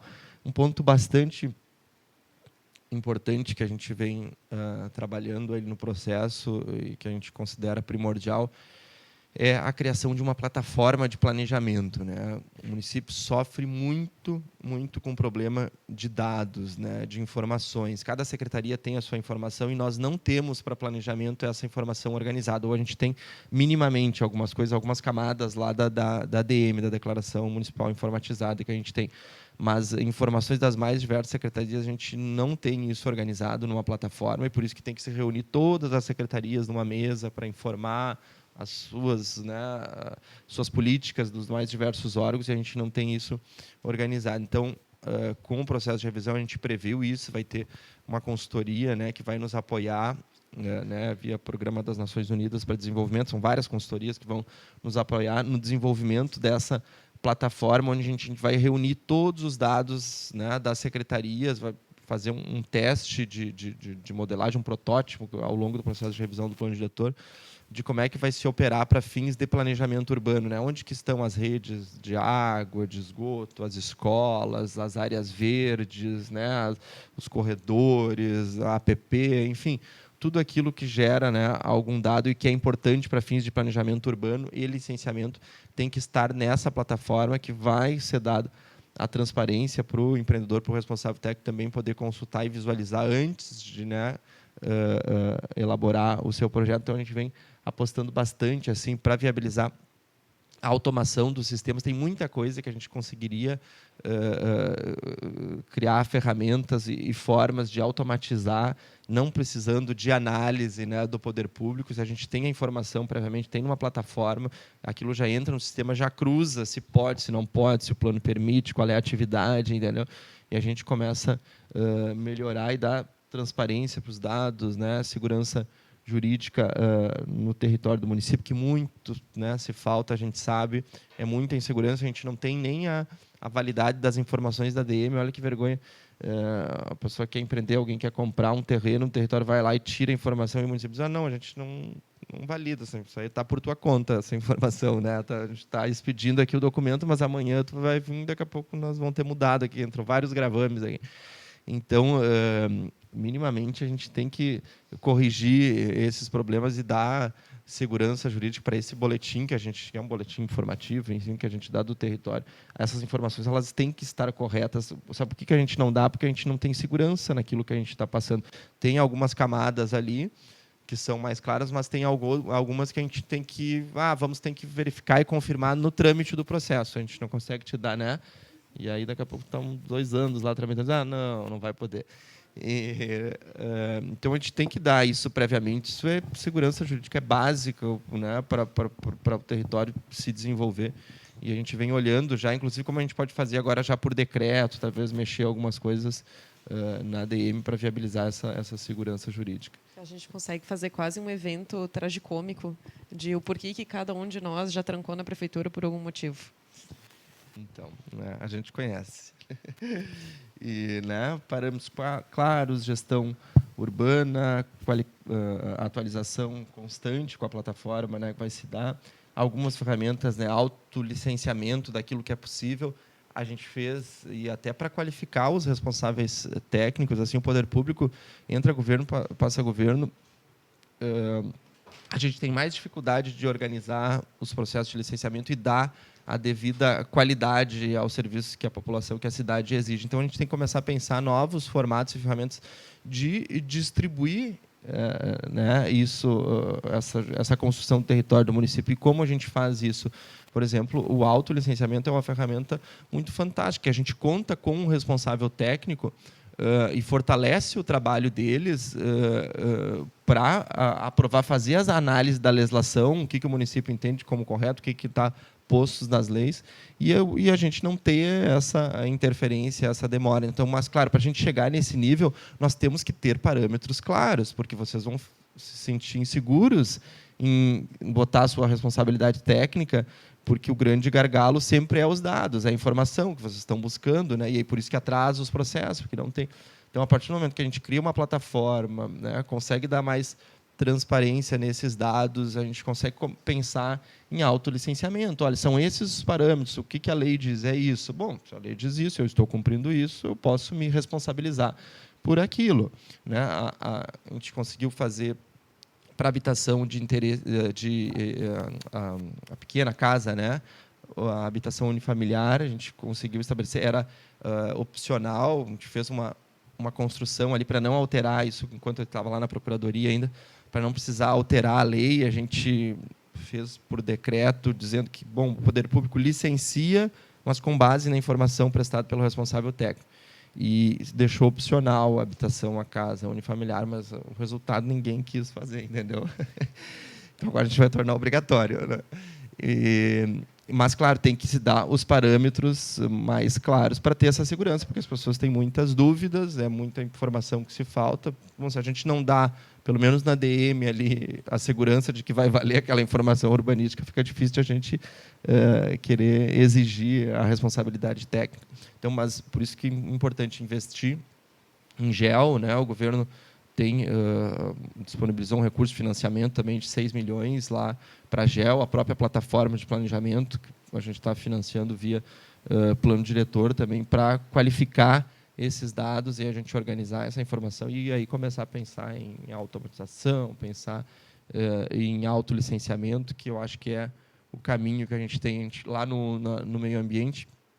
A gente também agora, recentemente, enviou um projeto de lei para a Câmara, criando essa modalidade da licença de adesão e compromisso, né, para as licenças ambientais de atividades de pequeno e médio impacto, né, o que representa em uma média de 50% das nossas licenças lá. Vocês aqui até estão com mais experiência naquela das edificações, mas outras atividades, né, lavanderia, oficina mecânica, que tem licença de operação, só licença de operação, que significa, são mais ou menos 219 atividades pela resolução lá do Conselho Estadual do Meio Ambiente, que serão passíveis de essa licença de adesão e compromisso, ou seja, o sujeito, né, o responsável técnico, o arquiteto, o biólogo, enfim, ele entra no site, ele preenche aqueles campos ali, emite a taxa, junta a responsabilidade técnica e ele sai com a licença na hora.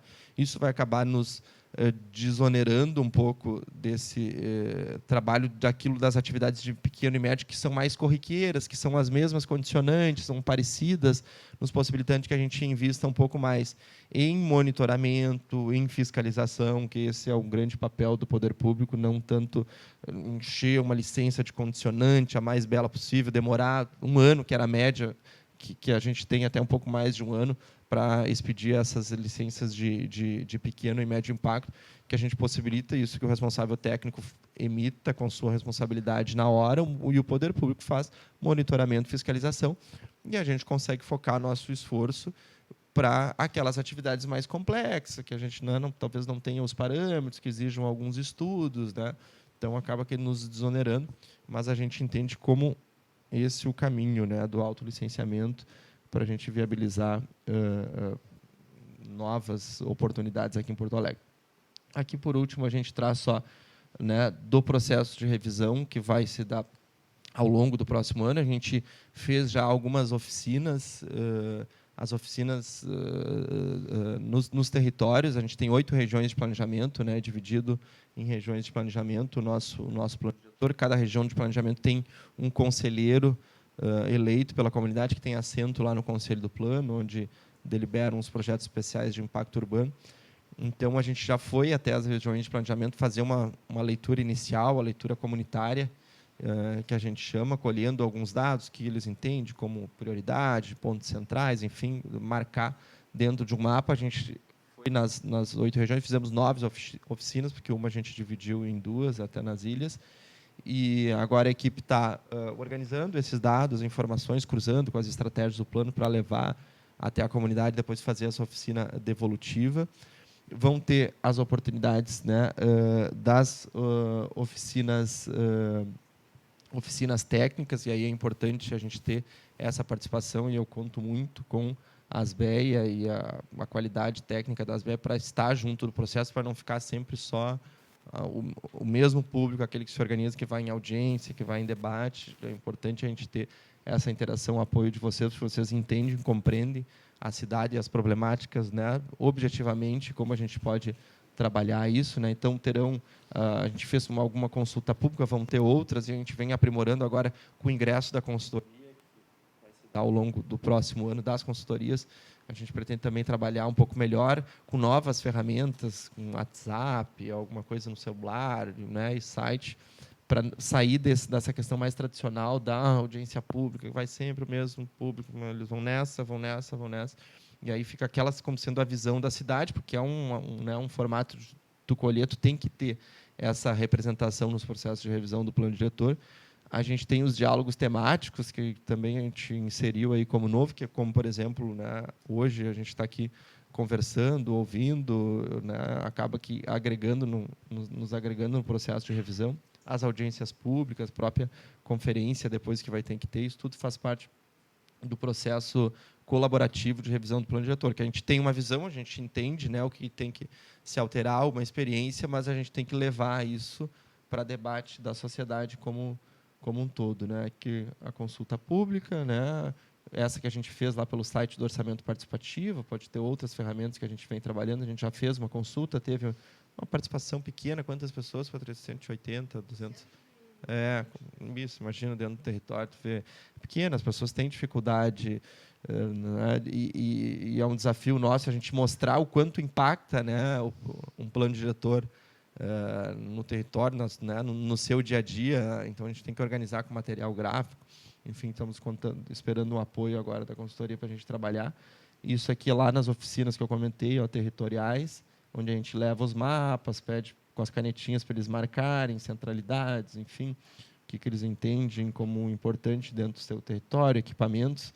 A gente tem feito aí nos bairros, fizemos já nas 8 regiões, algumas né, oficinas técnicas que a gente pretende fazer. A gente vem fazendo alguns encontros, já fizemos lá na secretaria, tivemos uma palestra lá do Ling, falando um pouco das perspectivas dele, das experiências deles, junto com a equipe técnica lá de revisão do plano diretor. Queremos ainda organizar muitas. Aqui essa interna do Ling, lá do Caos, falando um pouco da experiência dele. Os diálogos temáticos, como eu comentei, que nós temos indo, é bem efetivo isso, né, que a gente vai também àquele grupo, né, a gente sai daquele foco da audiência, da consulta onde os mesmos participam, mas nós vamos até um determinado grupo e aí a gente consegue ouvir e colher essas contribuições e fazer com que a gente reflita para essas alterações do plano. A audiência pública, como, né, tem que ter depois lá no final, aí mais organizada, mas importante também que se tenha essa participação de todos, conferências, exposições. Em suma, pessoal, eu não coloquei aqui, mas um ponto importante, eu sei que eu vou contar com a contribuição da ASBEA, né, é a criação do Instituto de Planejamento, né, está no nosso cenário. Eu, quando tenho viajado, tenho falado com secretários de desenvolvimento urbano, de planejamento urbano do país todo, pensando como é que a gente pode viabilizar um instituto de planejamento dentro do nosso município. Mas tem que sair desse formato assim que eu vejo que algumas cidades têm, que é uma autarquia, uma empresa pública, que é mais um braço da administração, entendeu? E que vai acabar seguindo os mesmos ritos de diretor, indicado pelo prefeito. Eu acho que a gente tem que dar mais um passo e pensar algo mais inteligente. Como é que a gente pode, talvez, com as universidades, mas a gente tem que preocupar como é que, né, que estrutura jurídica que se dá para isso, como é que se financia, né? Se for do Tesouro, né, o recurso é o mesmo problema que uma secretaria, mas a coisa é criar uma outra secretaria. Então, a gente vem ouvindo, Curitiba, né, tem um exemplo que funciona bem de instituto de planejamento. Eu já tive em Recife, mas Recife não funciona muito bem. São Paulo tem SP Urbanismo. Tenho conversado com secretários para pegar um pouco da melhor experiência de cada um e a gente formatar uma estrutura jurídica concisa, que a gente tenha um pensar, né, da cidade, independente dos governos, né, das estruturas, porque eu acho que a questão urbanística de planejamento, tu tem formas de financiamento, tem instrumentos urbanísticos, tem mitigação, tem, poxa, a operação urbana consorciada é fantástico, né, e a gente tem... Acho que estou falando demais, já terminou minha bateria. E a gente tem ferramentas fantásticas, a operação urbana consorciada é uma que a gente não trabalha, mas é um instrumento fantástico que a gente tem para financiar né, infraestrutura, para financiar esse pensar, né, o ordenamento e o direcionamento da expansão urbana, né? O próprio Estatuto da Cidade prevê esses instrumentos para financiar esse ordenamento. A gente tem que só saber usá-los de uma forma inteligente para que esses recursos voltem para a inteligência. A gente pare de enxugar gelo, né? A gente tem toda uma visão urbanística instrumentalizada nas nossas leis, assim, que acaba que sempre o município exigindo a área, né? A área para a praça, para a escola, né? Um pedacinho disso, daquilo, e a gente fica sempre enxugando gelo. Em tecnologia, em pensar, né? Em estruturar, a gente acaba que não viabilizando. Então, também dentro desse processo de revisão, a gente quer mudar um pouco essa dinâmica, parar de enxugar gelo e investir um pouco mais em tecnologia, né, em planejamento mais a longo prazo e estruturar um modelo de gestão adequado para a gente ter as mais diversas formas de viabilizar o crescimento e desenvolvimento da nossa cidade. É um desafio gigantesco, né, é um trabalho enorme, exige as mais diversas brigas, né, com a sociedade, iniciativa privada, mas a gente está aí para contribuir, a equipe é bem qualificada, quer mudar, quer fazer a diferença, está aí para ouvir, para aprender, para discutir. Estamos à disposição aí para, junto com vocês, a gente fazer e transformar a cidade que a gente quer. Obrigado.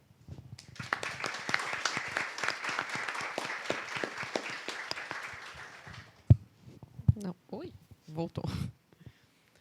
Pessoal, só para deixar registrado e lembrar vocês, a Prefeitura tem um canal de comunicação aberto permanente, que são os plantões técnicos, que ficam disponíveis pelo site. Vocês podem agendar por unidade. Então, tem o plantão específico da UDRE, tem o plantão específico do plano diretor, tem o plantão específico da aprovação de projetos. Além disso, no site tem as minutas compiladas.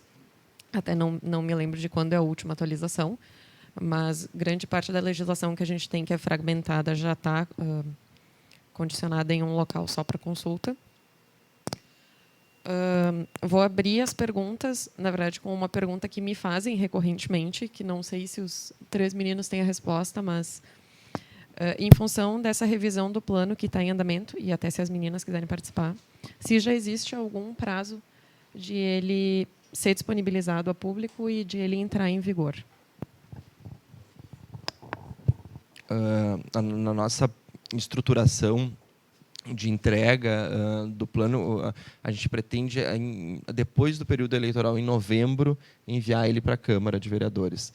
Esse plano diretor, né, o novo modelo de gestão, a gente dividiu o projeto em 2 etapas, ele vai se dar ao longo de 2 anos, mas esse novo modelo de gestão vai ser entregue em novembro, que é o plano diretor por excelência, que a gente vai trabalhar ao longo desse próximo ano. Inicialmente, a gente tinha uma ideia de entregar em março.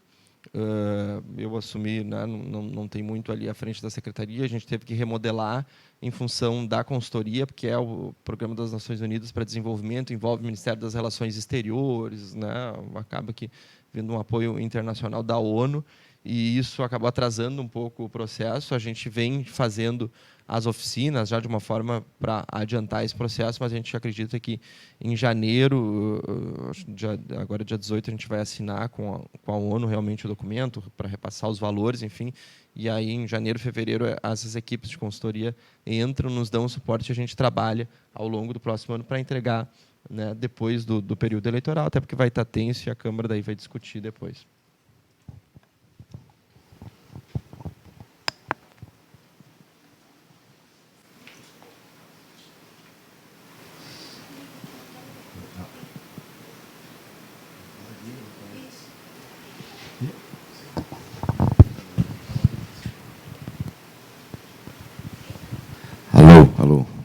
bom dia.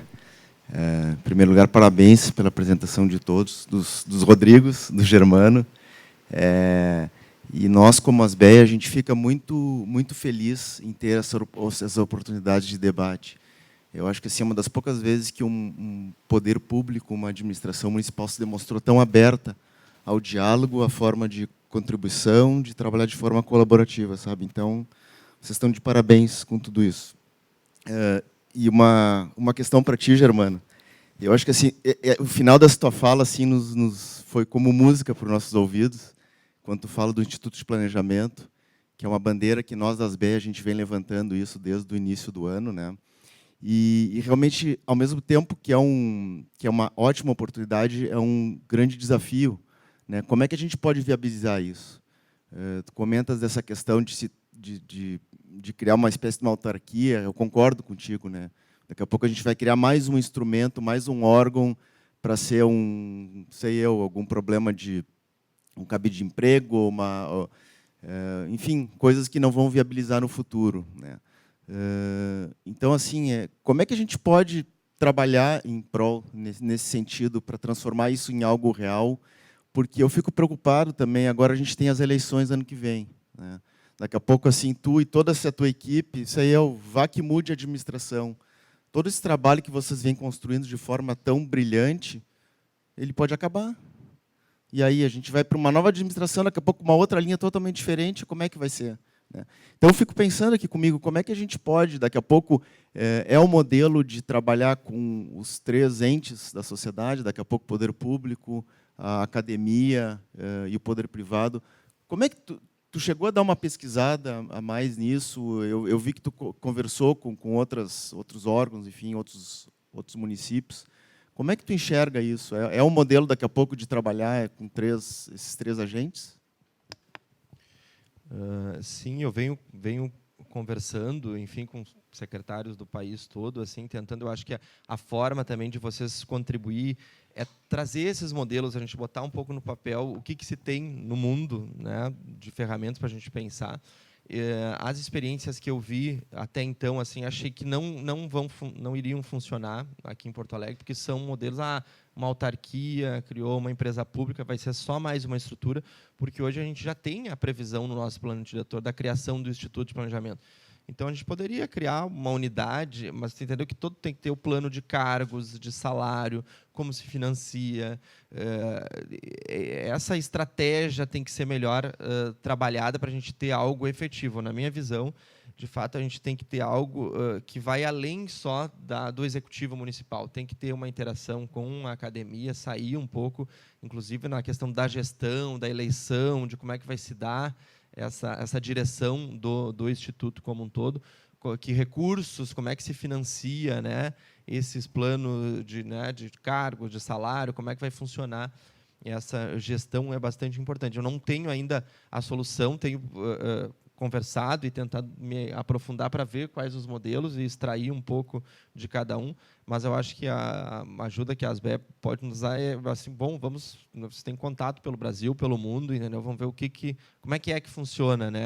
Qual é o modelo jurídico? É importante a gente ter assim, né? Como é que a gente viabiliza isso, né? Como é que se paga? Como é que vai se operar a gestão? Vai ser uma eleição, é um mandato, troca com o prefeito, quem vai coordenar, qual é a política, o alcance?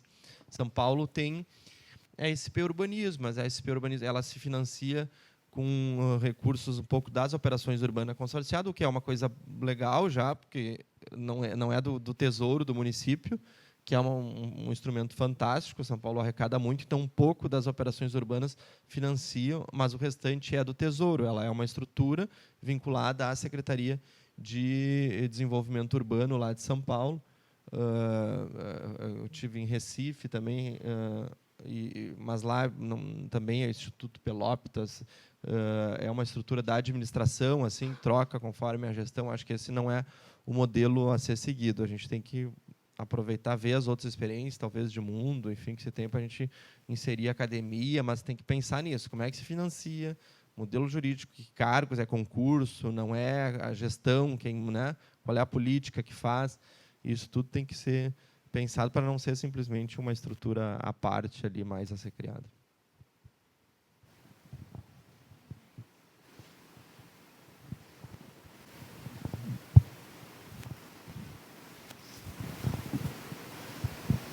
E aí, pessoal, tudo bem? Germano, uma dúvida que eu tenho, assim, vendo, eu reforço as palavras do Ruschel, né? Para a gente é muito bom ouvir tudo isso e dá uma esperança, assim, de ver um novo cenário, né? No sentido do cenário de projeto e de construção em Porto Alegre. Porto Alegre se notabilizou por ser uma cidade difícil de aprovar projeto e demorada, né? Difícil pela insegurança jurídica que se tem em trabalhar as questões do plano diretor. Eu acho que isso, o trabalho de vocês vem no sentido de colaborar muito, e demorada pelos processos, né?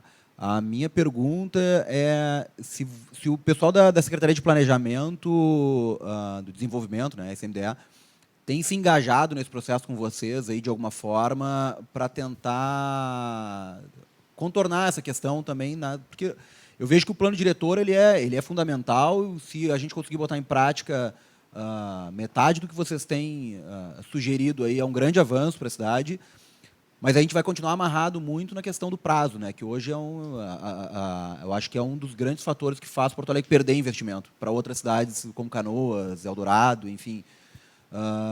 Existe essa convergência, assim, existe essa parceria, esse engajamento da SMDA? Sem dúvida, né? Como a gente comentou ali, o plano ele envolve as mais diversas secretarias e principalmente a lá do desenvolvimento econômico está bem afinado. A gente tem um grupo de trabalho, a Rovana vem coordenando aí junto com a Patrícia esse grupo, onde a gente traz os técnicos lá da secretaria com as problemáticas existentes.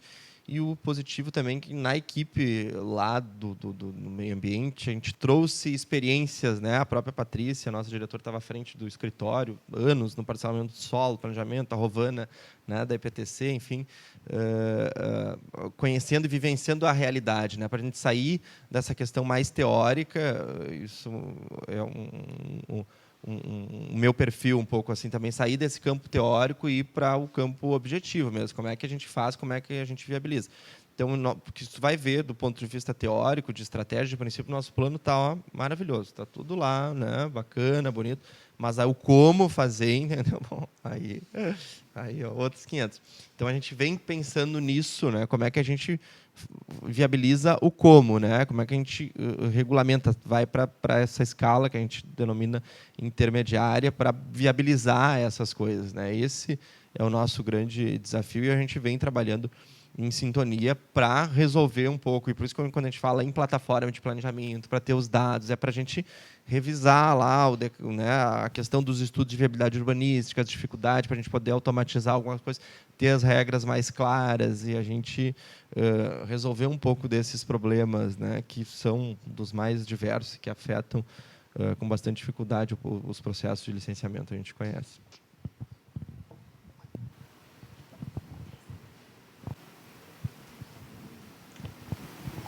Bom, pessoal, para encerrar, eu gostaria de agradecer aos Rodrigos e ao Germano, e a gente gostaria de prestar uma breve homenagem ao Geraldo, que foi coordenador do grupo por uns 10 aninhos, por ali, e entregar uma...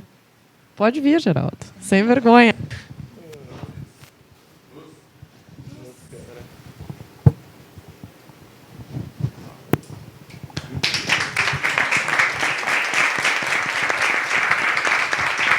Vai fazer discurso?